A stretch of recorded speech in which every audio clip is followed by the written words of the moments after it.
Larry, I think I speak for everyone when I say we're delighted to see you back, feeling better and able to join us. How are you today? Well, I'm here, thank goodness. Yeah. Better than I'm sorry about being tardy for the past couple of weeks, but I'm here.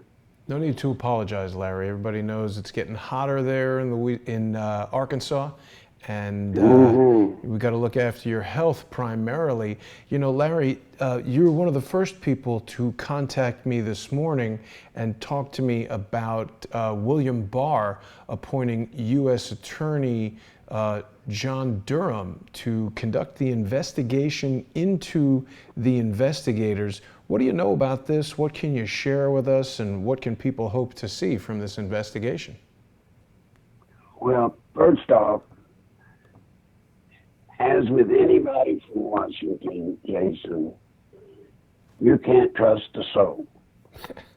We must judge what they do. Right. But at this point, the guy seems straight. He seems to be a straight shooter. And here's what I know is coming.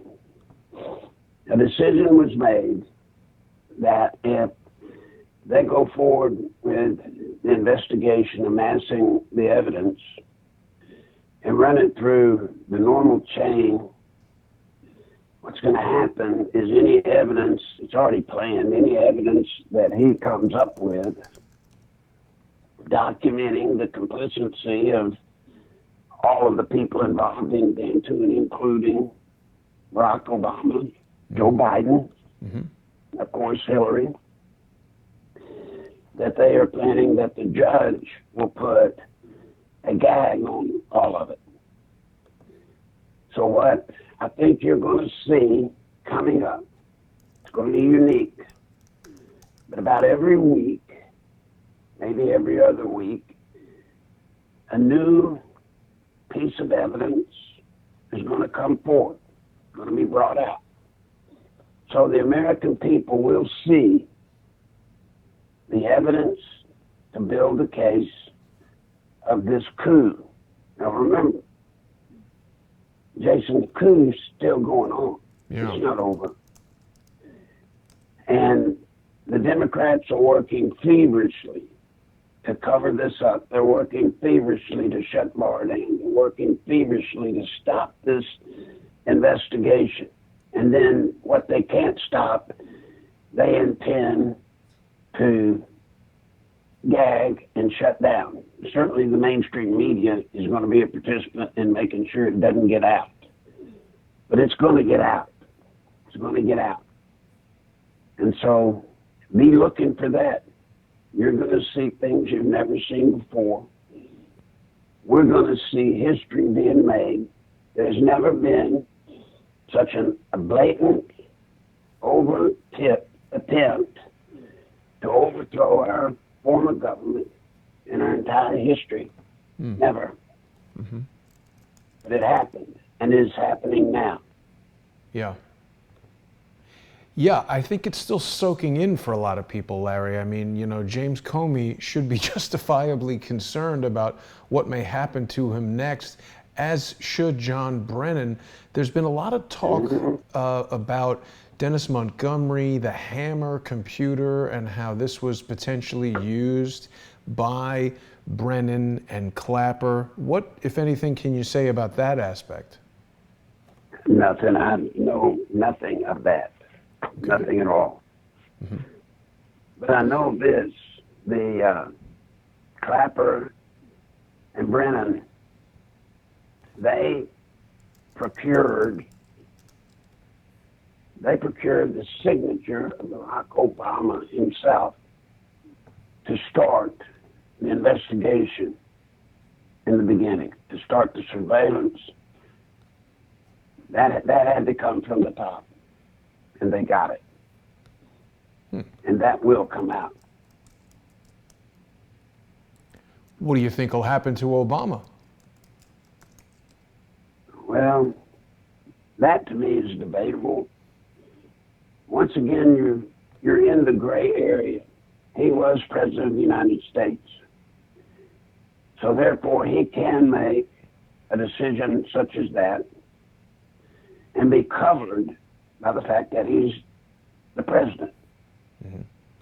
But what is going to be interesting is to see the evidence and the justification presented to him.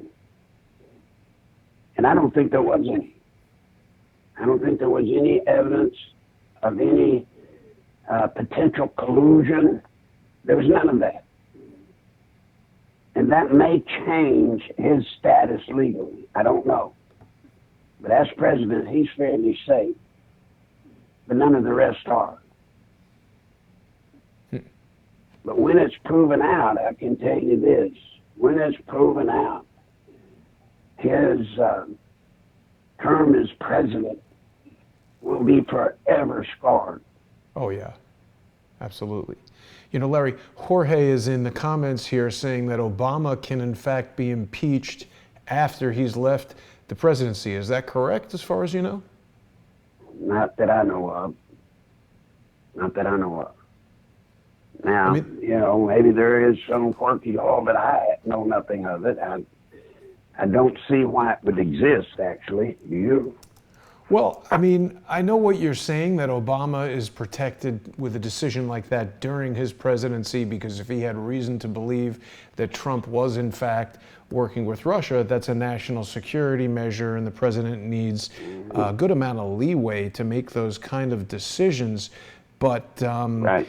I mean, there's obviously no official law that says a former president can do whatever he wants without fear of legal reprisals. But certainly if there's no evidence, if there's no crime, and Obama just instructed these intelligence agencies to illegally spy on Americans, particularly a political opponent, that action is also unprecedented. Yes, and that's what's going to test this case. You see, he's, I believe, my opinion, this is my opinion, Jason, so it's not backed up by any collateral facts. My opinion is that he made the decision to get Brennan and Clapper involved based off pure political motives. Yeah, I agree. Now, if that's the case, and there was no prima facie evidence of any wrongdoing whatsoever, that's when you start testing this situation. I don't know what the law prescribes for that. I don't know if there is one. I don't know if it's ever been done. Yeah, there's a bit of debate in our comments right now. We've got some people saying you can only be impeached within your official capacity. I mean, certainly being a former, Barack Obama picked up a gun and shot somebody, he'd be tried for murder. I mean, we've never had those type of circumstances, but it's got to be the case that a person can't just be president and then be absolved of doing any crimes. Although when you look at Bill Clinton, he's come pretty darn close. The man's committed rape. Right. He's had several allegations against him that have just gone totally ignored. Well, typically what will happen, just in the interest of harmony with the country, typically when they're out of office, things just go away, as was the case with Bill Clinton. Yeah. But this time, I don't know. This time, the ramifications are so much greater. I don't know where it goes. I mean, to be honest, I had no clue.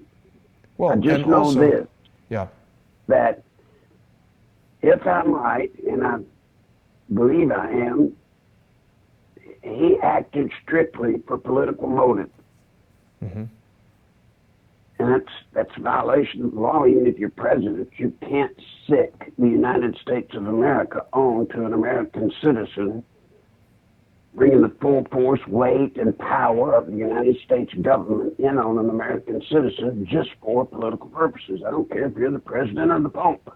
It would actually be a particularly egregious violation of the duty of the president to do that. That would be using the power of the people of the United States, the government of the United States, against an individual for personal gain. It's very king-like behavior.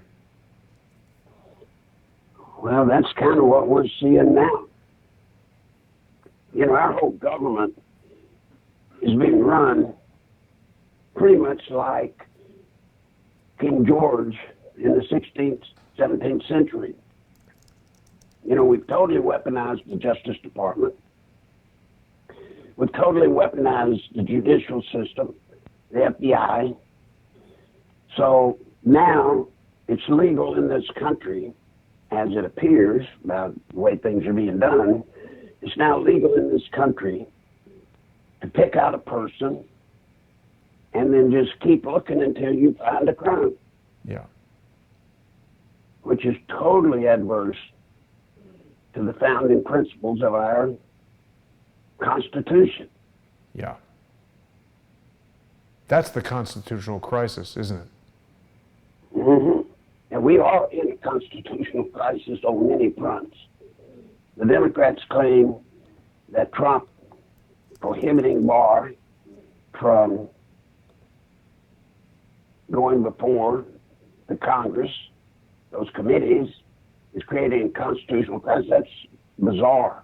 But did Trump prohibit him from doing that, or did he make his own decision to not appear? He just made his decision to tell people, you know, he says it's over, and Barr is backing him up. Barr is saying there's no reason for him to go before Nadler.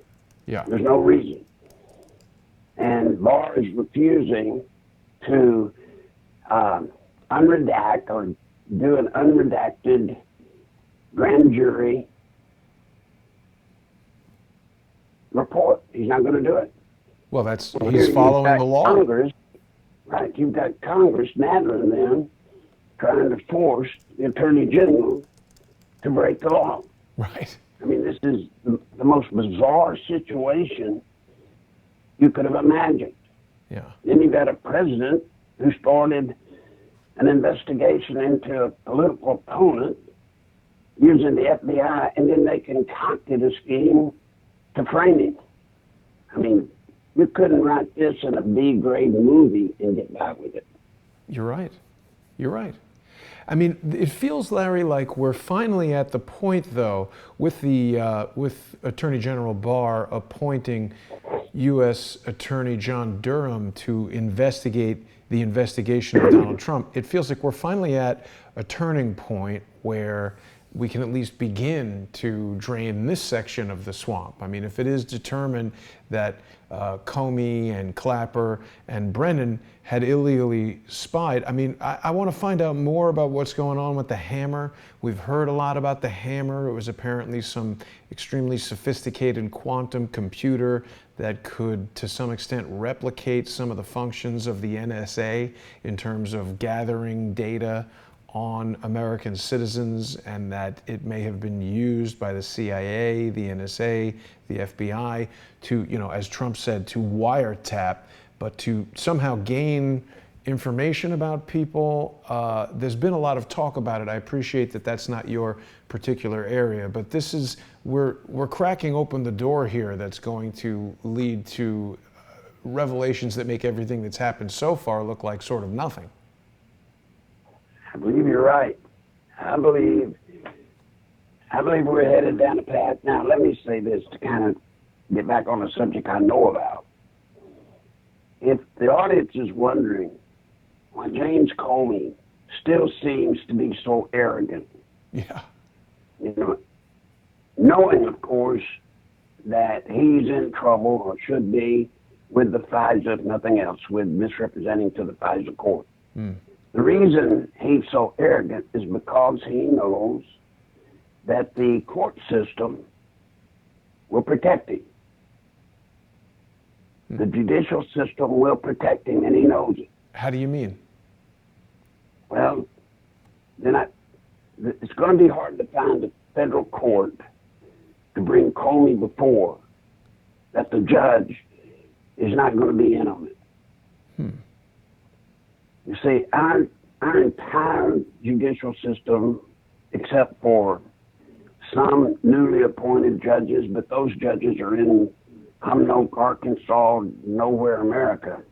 But in the areas where they'll have purview over this type of case, they're strongly held by deep state judges, strongly held. And that's why Comey's able to sit back and act so arrogant. But I got news for him. He has never met William Barr before, apparently. Mm-hmm. And I think Barr is committed, at least as I have been told, he's committed, if he has to use an atypical approach to prosecution. And he feels like he has the power to do that due to the, just the issues of this case. Well, what would be atypical about his approach as far as you know? Well, for example, as I told you, newly found evidence, newly discovered evidence being given to the public mm-hmm. rather than being held as a part of the investigation. I think he is firmly convinced, I believe, my opinion, firmly convinced that this may have to be adjudicated in the public. Well, it's already happening, right, with the news and everything. I mean, and particularly with the 2020 election coming up, that'll essentially be the trial, and the public will be the ones deciding as this information comes out in the news. Mm-hmm. I mean, that will be the de facto court of public opinion. Well, I think it's gonna provide it's gonna provide the podium. Were it not for the 2020 election, I think the mainstream media would be able to suppress, even if Starr chooses to make some of the evidence public, so that the people know what's going on or know what happened. Were it not for the 2020 election, I think the media would be able to bury it. Right. But I believe with the presidential campaign, especially with it being Donald Trump, I believe it's going to get out. I believe it will make its way to the light of day.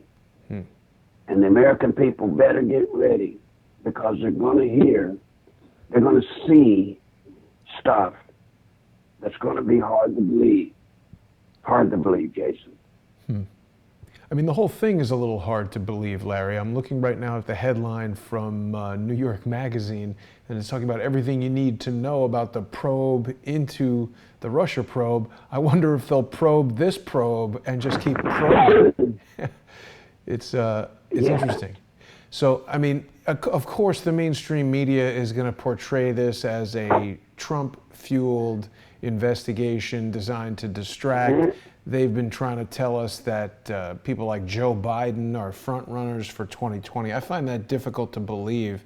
I don't think people are going to get excited about Joe Biden. I mean, on the surface, he's also an old white guy, and I think that people who are dissatisfied with Donald Trump don't necessarily think that Joe Biden is a substantial enough step away from the things that Donald Trump represents. I think a female candidate, a candidate of color, something like that would be the type of opposite of Trump that people who would want to see President Trump not have a second term would be attracted to. So I think that's just more fake news when they tell us that Joe Biden is leading.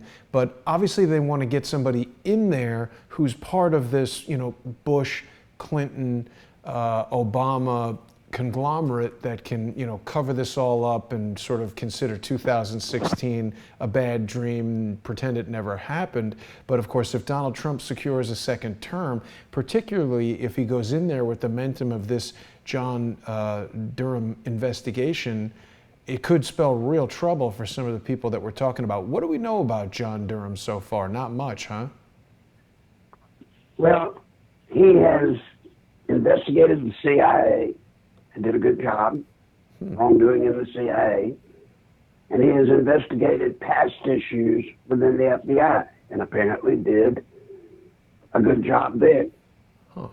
I don't know. I mean, all I can tell you is I don't know. He seems to be a person that could do the job. Now, will he do it? That's the question. How deep does this go? How deep is he tied to the deep state? Is he really a free agent? Is he able to do his job? I don't know. We'll see. So we will see. there's something here, the Daily Kos. I don't really know Daily Kos too well, but it's telling us that the prosecutor Barr has selected to investigate Mueller, let the Bush CIA walk away from torture charges. I think Donald Trump has come out in support of torture.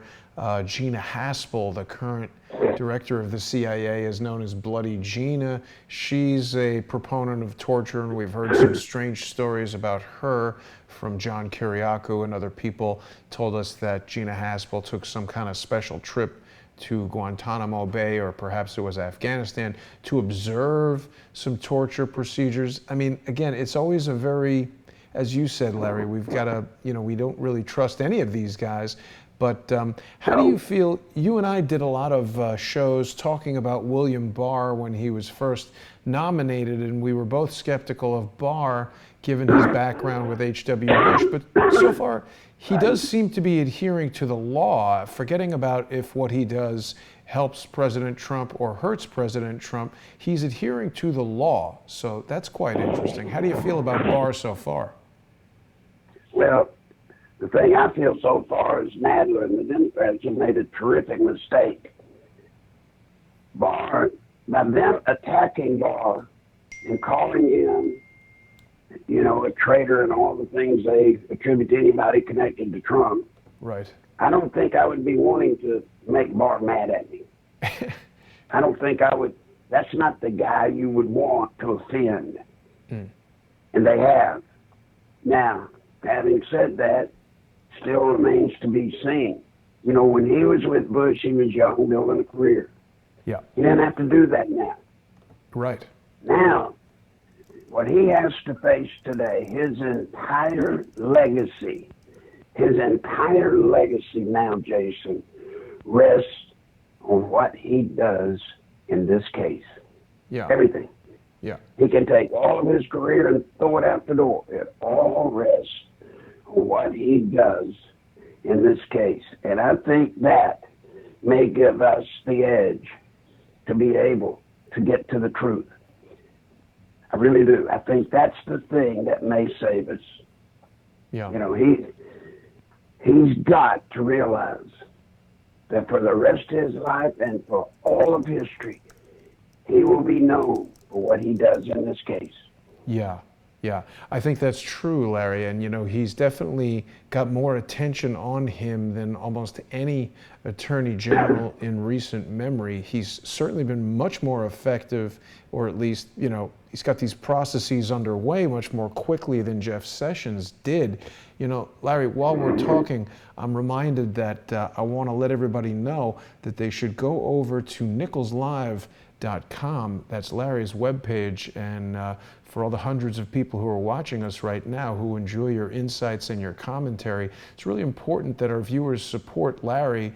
You can go there to nicholslive.com/donate and get Larry's PayPal address. It's nicholslive@aol.com. You can use that address to send money to Larry over PayPal. You can also mail financial contributions to Larry by putting cash in an envelope and sending it to him there in Conway, Arkansas.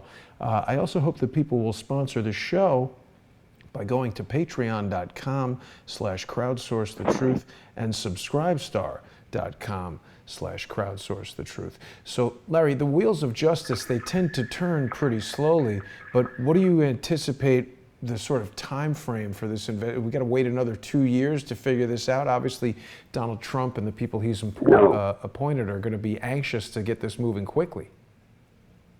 No, this is going to unfold just as I've told you. Maybe not a piece of evidence a week, but certainly within a couple of weeks, they'll let it come out. They'll let it run its course.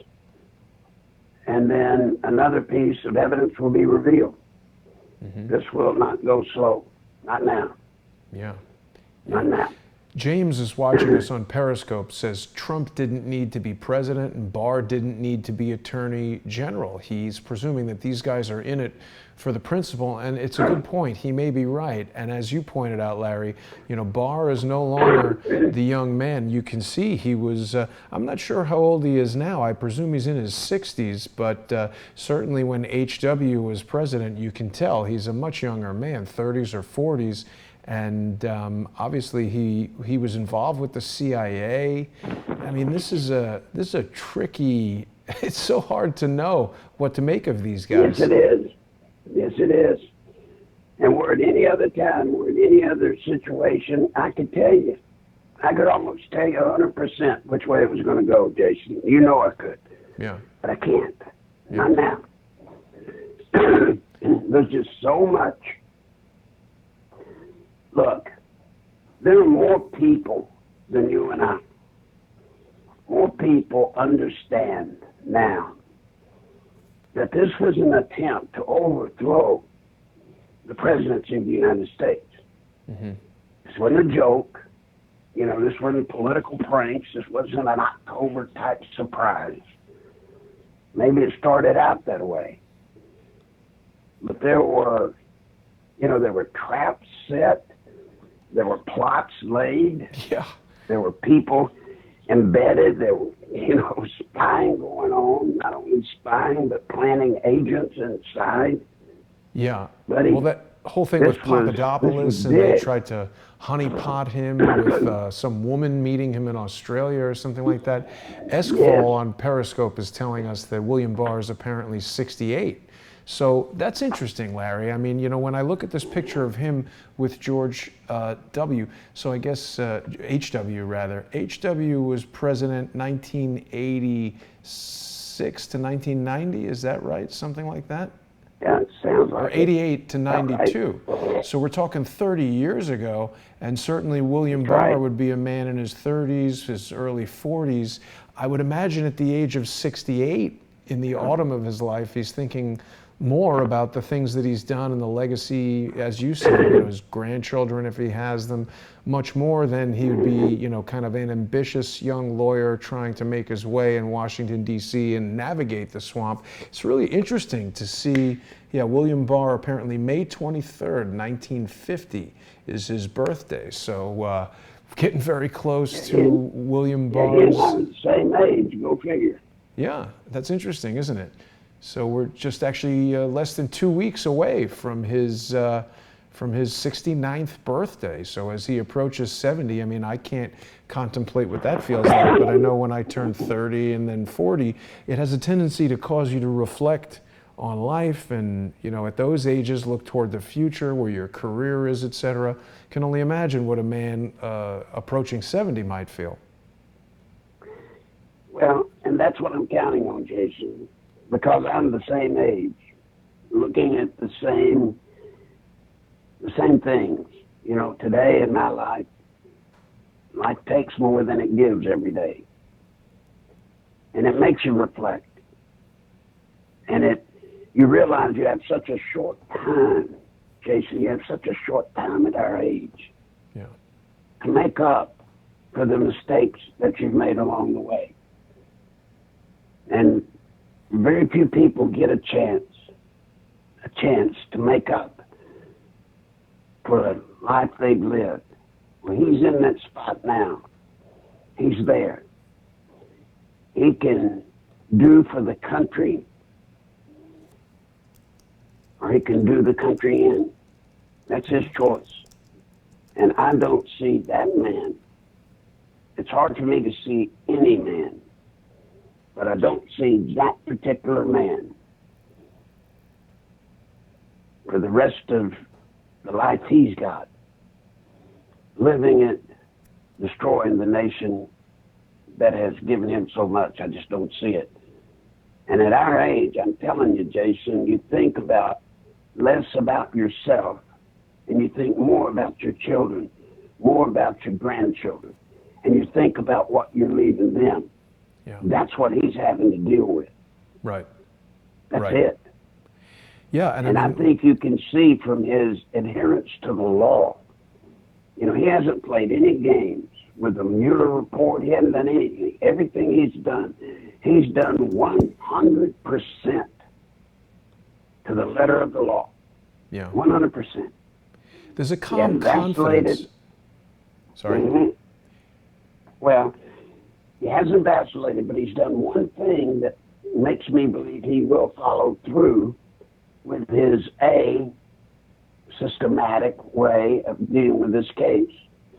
You see, the Mueller report, if he were in on it, he didn't have to release that to a soul, not to a soul. And had he held that report, not released it, the Democrats would have had a heyday. Yeah. Trump would have been guilty, no doubt about it, no doubt. Mm-hmm. But he put it out. And the way he put it out, Jason, the fact that it's 90-something% unredacted. Yeah. Never before has a document that important, dealing with that many intimate issues of the President of the United States, his family, and his associates, has it ever been so public and not redacted. Well, and I think we have to mention yet again, Larry, that it's in the mandate of the special counsel that it's intended to be confidential. So he would have been totally within his right and within the confines of the law to not release it at all. That's right. So the fact that he did tells me that he is committed to a public airing of what has gone on. Yeah.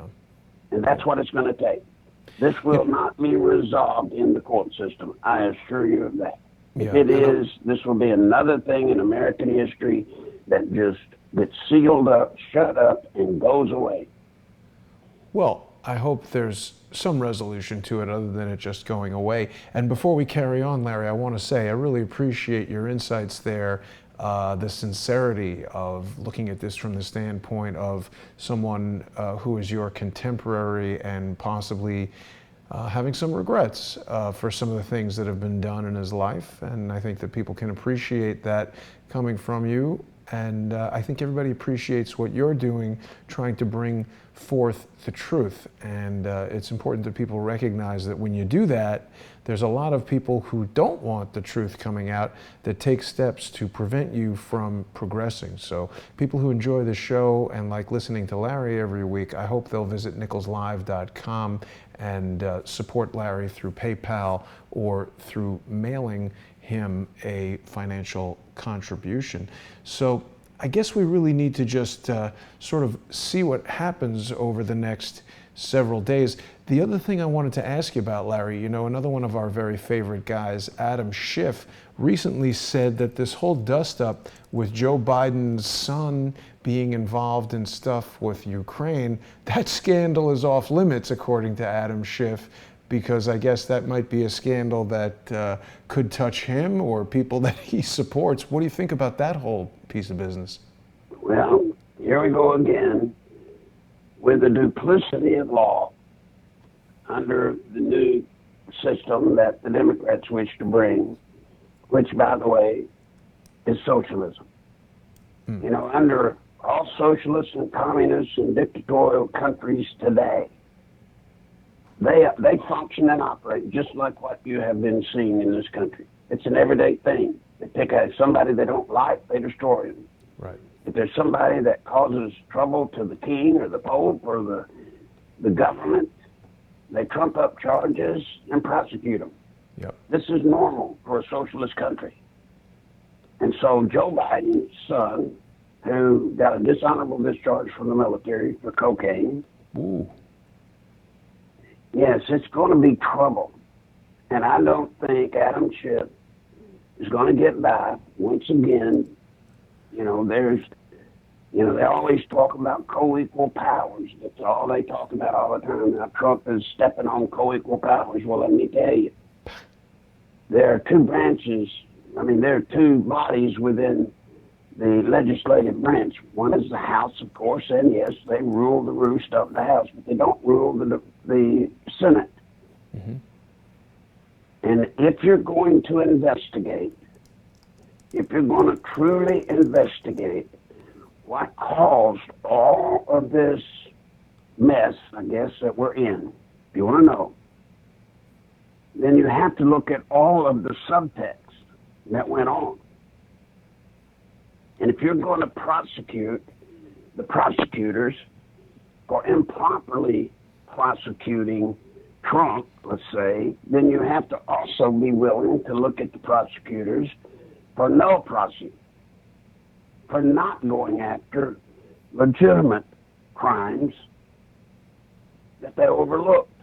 Well, right. Now, the reason this is significant is because it's called transference. In the Clinton playbook, we always had a rule. It was called transference.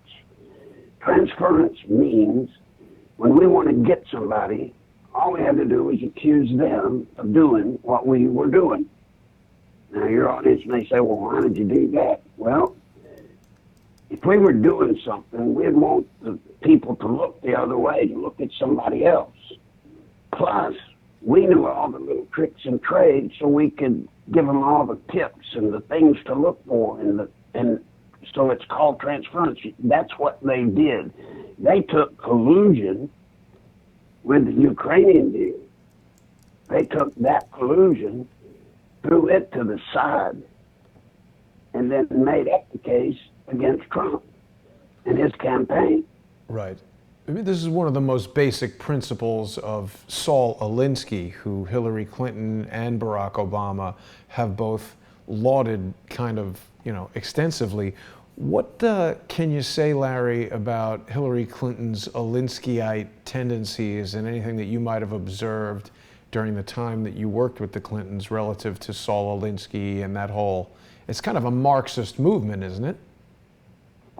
The first time I met Hillary, and that was who she was when I first met her, although she was married to Bill, we had a fundraiser to introduce the Clintons to the rich farmers from eastern Arkansas. And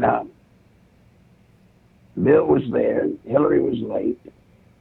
We had all of these, now this is in the mid-'70s, folks, or late '70s. And finally Hillary came in. She was wearing a muumuu, filthy hair. She hadn't washed her hair. She hadn't bathed. She had hairy legs, hair under her arms, wearing a muumuu, sandals.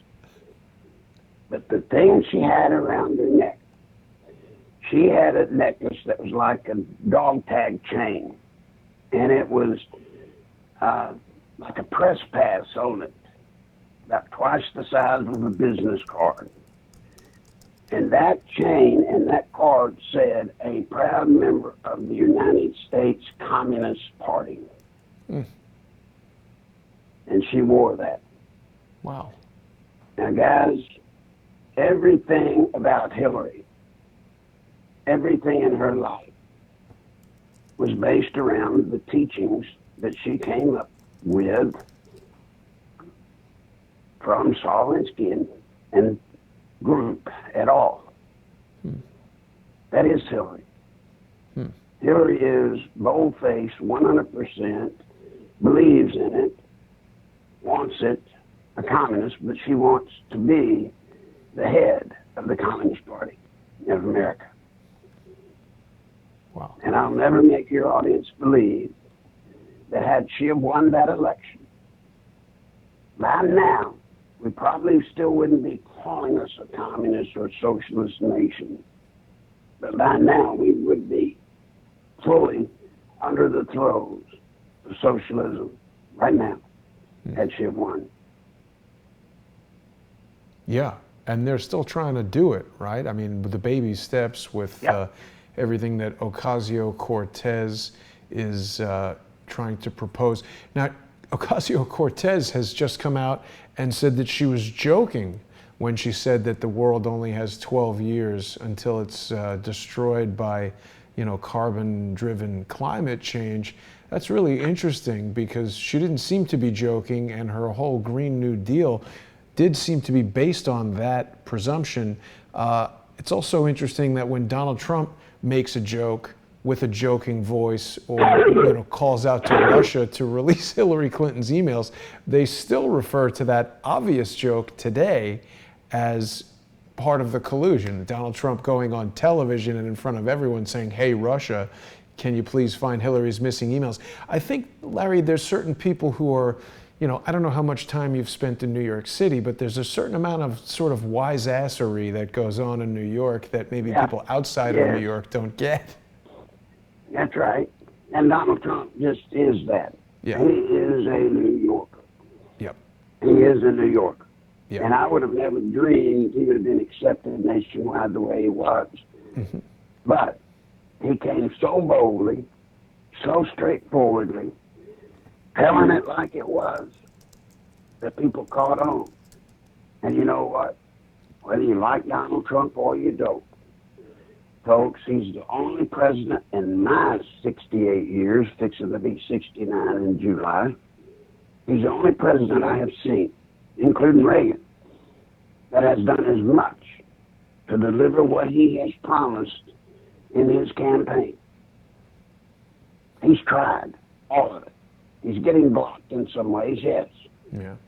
But he's doing his part, and he's staying the course. Mm-hmm. Yeah, and Jorge is back in the comments telling us that you're talking about the technocratic world order. I think that's, referring to the comments about Hillary and her drive towards communism. It would obviously, or socialism, it would obviously be a kind of a newer version of it. But yeah, they definitely seem very interested in this elite layer that they're part of, where they can do whatever they want, they can violate the law, they can make illicit trade deals with enemies, they can keep all their information on private servers that get destroyed. I mean, Larry, if you received a subpoena, forget about from Congress, but even in a state-level criminal case to present evidence and then you destroyed it, I mean, that in and of itself, you just go right to jail. It's unheard of, and people think it's totally fine. It would be a ticket to ride straight to jail. Straight to jail. Yeah. Wouldn't even get to pass go. Yeah. Looking at Trump, just another thing. The China trade situation that we've got going on. Mm-hmm. Folks, what you're seeing in Wall Street, a lot of that is predicated by the major corporations. Oh, Lord, see, they're squealing. The major corporations that have walked on, trampled on American workers ever since Bill Clinton got us into this nightmare. They're screaming. And Trump is holding his own. He's holding his own. Mm-hmm. And I worry Trump has got to stay with this embargo. He's got to. If he blinks, I think that'll cost him his election. He's not too much of a blinker, though, is he? He doesn't appear to be, from what I've seen since he's been president, no, sir. Yeah. But you can bet all hell's going to be brought to him because of what he's done with this trade embargo by the major corporate players in America. Yeah. Yeah. They're going to turn against him like hell has never seen. Mm. So you see, here again, he's picked a fight for the right side, for the American people. But he sure made some hellacious enemies on this one. Right. Now, Larry, I don't mean to jump around too much, but we've got in the comments here, Bark Martin is asking if you can tell us about Webb Hubble. I don't know that he has too much to do with exactly what we're talking about, but it is always interesting to hear your comments on these various individuals who play a role in the Clinton story. Obviously, everyone has heard the rumors that Webb Hubble is the biological father of Chelsea Clinton. What can you tell us about Webb Hubble? Well, number one, that rumor was started by me, and it's not a rumor. It's true. I was given that bit of information from Bill Clinton himself. Wow. Bill Clinton told me that. And that's one of the things that caused us a little trouble, because I was thinking, Bill, how can he was telling me not to worry about all the women because I was getting concerned he was going to knock up all these women. He said, I'm shooting blanks. Don't worry about it. I said, but you had Chelsea. He said, she's not mine. She's Hubble's. Just like that. Now, Webb Hubble was a co-conspirator of Hillary all the way. He wrote on her dress tail from day one. And then, when Bill Clinton went and became president, Hubble followed with him. Then they played a dirty trick. They made Hubble the acting attorney general so that he didn't have to be approved or had to be not certified, but approved by the Senate, confirmed. Mm-hmm. And that's when I brought out the evidence on Whitewater and what all he was doing, and that's what got him put in prison. Webb Hubble. So I was able to get him put in. Webb Hubble went to prison, thanks to me, wow. for 24 months. And they had tapes of his wife calling into the prison, telling him to just admit to everything and tell the truth so he could get out. And he said, if I did, they'll kill me. Wow. And when he got out, the Stevens Corporation took care of him, bought he and his family a nice home, and he was retired and lives happily ever after. Huh. So why would Hillary have a kid with Webb Hubble? And I mean, what is that all about? Is that they just were having a romantic relationship and she got pregnant, or was there some? No. It was, they had to have a child to be cool in politics. I mean, we told them, you've got to be a family. You've got to be, after he lost, we had to do the family routine. And so somehow she and Hubble got together. They had a little bit of a fling before her and Vince. And didn't last long, but it was long enough to make Chelsea. And so you say Vince Foster was another romantic interest for Hillary Clinton? Yes. Vince Foster and Hillary had a long-standing affair. And it went all the way to Washington with them. And then when they got to Washington, Hillary dumped Vince. And it crushed him. And that's when he went into a state of depression and had to start getting treatment for being depressed. Wow. And of course, that's what they used to say he committed suicide, because he was taking antidepressant medicine, but he was depressed because Hillary didn't need him anymore, and she dumped him. He became a liability. Now, Larry, we've got Jan Campbell in the comments raising an interesting question. If Bill is in fact sterile, what about Danny Williams, who claims that Bill is his father? Danny Williams, he wasn't. He wasn't. Danny Williams was not Bill Clinton's. His mother, Barbara, we sent her to Dallas to get her to take a lie detector test twice. But she was so hooked on drugs and stuff, she couldn't pass or fail anything. But Danny was not Bill Clinton's kid. Yes, he looked like him. Yeah. And she played it up to get money, but he wasn't.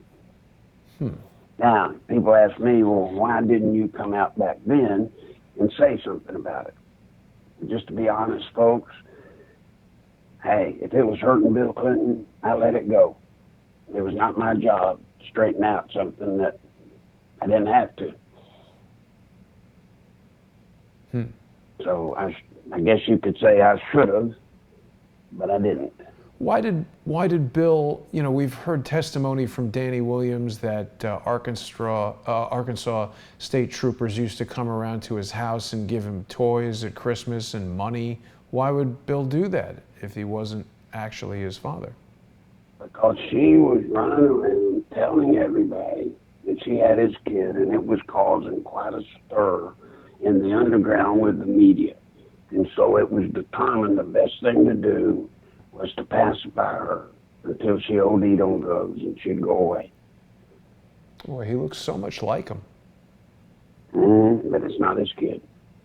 And to my knowledge, he was only with her like a couple of times. Huh. Now, he did also tell Juanita Broderick that he was sterile from having mumps as a child or something like that. And Right. she's told us very compelling testimony that Bill Clinton did rape her twice and that she didn't become pregnant. So it's, as always, Larry, it's always difficult to know what the truth is. It's such a twisted thing. Look, all I can tell you is where I got it. Right. And I got it from him, so I would assume from the horse's mouth, especially since I was the guy in charge of fixing his problems. Right. I think that would have been something he would have been fairly straight nuts up with me about. Right. Now, the harpist in Los Angeles is asking us, Larry, what occult organization did Hillary attend when she flew to L.A.? Harpist thinks it's called the Circle of Five. Do you know the name of it? Do not. All I know is what I was told. She would go out to a witch's church, whatever that is. I don't even know what a witch's church is. Yeah. But she and Linda Bloodworth Thomason would go to it. I've looked it up, and there's like several in LA. If you just Google it, there's no shortage of them. So it's interesting. I mean, it would explain a lot of the things that she's done, the cold-hearted destruction of Libya, and statements that she's made. And I mean, I don't have a difficult time believing that Hillary Clinton is a witch or a practitioner of occult stuff. I wish we could know the answers to some of these questions definitively. I mean, Chelsea certainly looks as much like Webb Hubbard's child as Danny Williams looks like Bill Clinton's child. And of course, that could be Let me tell you about that. Yeah. When I broke the story that Chelsea was Hubbard's kid, there was a memo put out that the Los Angeles Times got a copy of. And it stated that Hubble and Chelsea were never to be on a platform together, stage together. Huh. They were not to be on at the same time. So they were pretty paranoid about the looks as well. Wow. We've got another commenter, SRS, wants to know if you know anything about Hillary Clinton's early childhood, if she was neglected or abused. I mean, we know that her father was a Chicago mobster, right? Right. No, I think she led, from all I've ever been told, and to be honest, I don't know much about her childhood. I mean, it just never came up. She was just mean. Spoiled, it seemed, but she was more mean than spoiled. Right. But it never came up. I don't remember ever. And it kind of odd. I never remember a conversation with anybody about Hillary's childhood. Never did. Mm-hmm. And James is mentioning that the rumor is Bill is a Rockefeller, but as I recall, you've told me in the past that that's not true. That is not true. His father was William Fulbright. Fulbright, right. And once again, that came to me from Bill himself. Because I asked him how he was in such good shape with Fulbright. Why, the Fulbright scholarship, why did Fulbright pick him out of a crowd of young people at Fayetteville? And he jokingly said he knocked up Virginia. And Bill's brother, at one point, a couple of 3 times, would talk about, he was of a different father. Well, that's known. Yeah, well, he would say that Bill was Fulbright's. And so, I mean, in their family, that was known. It wasn't a secret. Yeah. I don't know where, to be honest, the Rockefeller stuff ever came from, other than just somebody's imagination. Right. Well, certainly Bill and Roger Clinton look, the familial resemblance is there. Mm-hmm. I don't know that Fulbright looks, but I mean, William, that's interesting. He might name his son after himself. It's interesting to speculate about this stuff. Well, I do know this. Virginia, when I was with Bill, Virginia received a monthly stipend from Fulbright every month. I guess as long as he was alive. Mm-hmm. Yeah, yeah. People are just commenting that Hillary looks like she was a mean kid. I don't know. Hillary, by almost every account, is a mean person. Larry, we're almost at the end of our hour here, so you've raised a lot of really important points. I mean, at this moment, we're just going to have to sort of wait and see how this progresses. Today's an important day in that this John Durham investigation of Crossfire Hurricane has begun, and certainly you got to have people like James Comey, James Clapper, John Brennan, Peter Strzok, Andrew McCabe, got to have those guys pretty worried. I saw a recent picture of Andrew McCabe, and he looked sort of like he had lost some weight, maybe due to stress. Like he looked like somebody who just hasn't been eating well or hasn't necessarily been sleeping well, which stress can do that to you. I mean, his neck looks real skinny in this picture, his face looks kind of drawn, and he previously had been a pretty sort of stocky guy. So we'll have to see what happens to these people. I agree with your assessment, Larry, that so much of this stuff is totally unprecedented in our history. I'm glad to know that you're feeling better, and people who want to ask all these questions and take advantage of your experience and knowledge about these things really should value that input from you, and hopefully they'll go to nicholslive.com/donate and they'll financially sponsor you. People can send money by PayPal through your PayPal address. And let me say, Jason, it would really help if people could now. Yeah. It really would. Yeah. Running up pretty big, significant bills.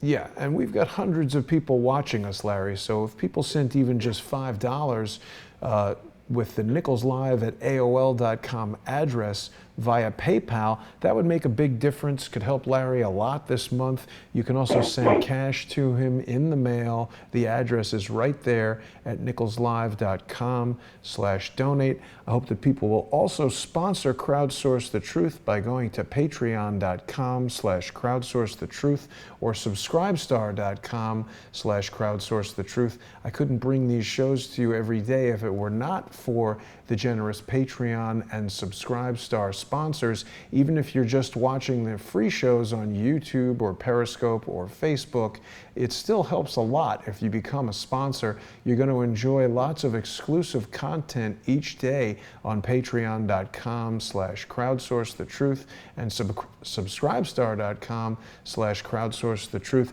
Larry, I'm going to look forward to speaking to you again next week, and hopefully sometime in the near future you and I can get together in person for a sit-down interview, maybe for your birthday. I didn't realize that was coming up in July, you said?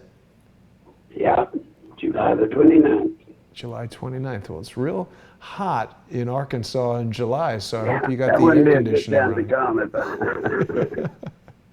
Well, it's good to hear from you, Larry, and it's friend. good to hear you feeling well. I'll speak to you again next week. I want to thank everybody for watching. We're going to have a special episode of More Pain tonight at 8 p.m. We'll be here on YouTube, and then a subscriber exclusive on Patreon and Subscribestar. So hopefully people will go there now, become sponsors, and you'll be able to watch More Pain tonight. Larry, thanks so much. I'll speak to you next week. Sounds good, buddy. Take care.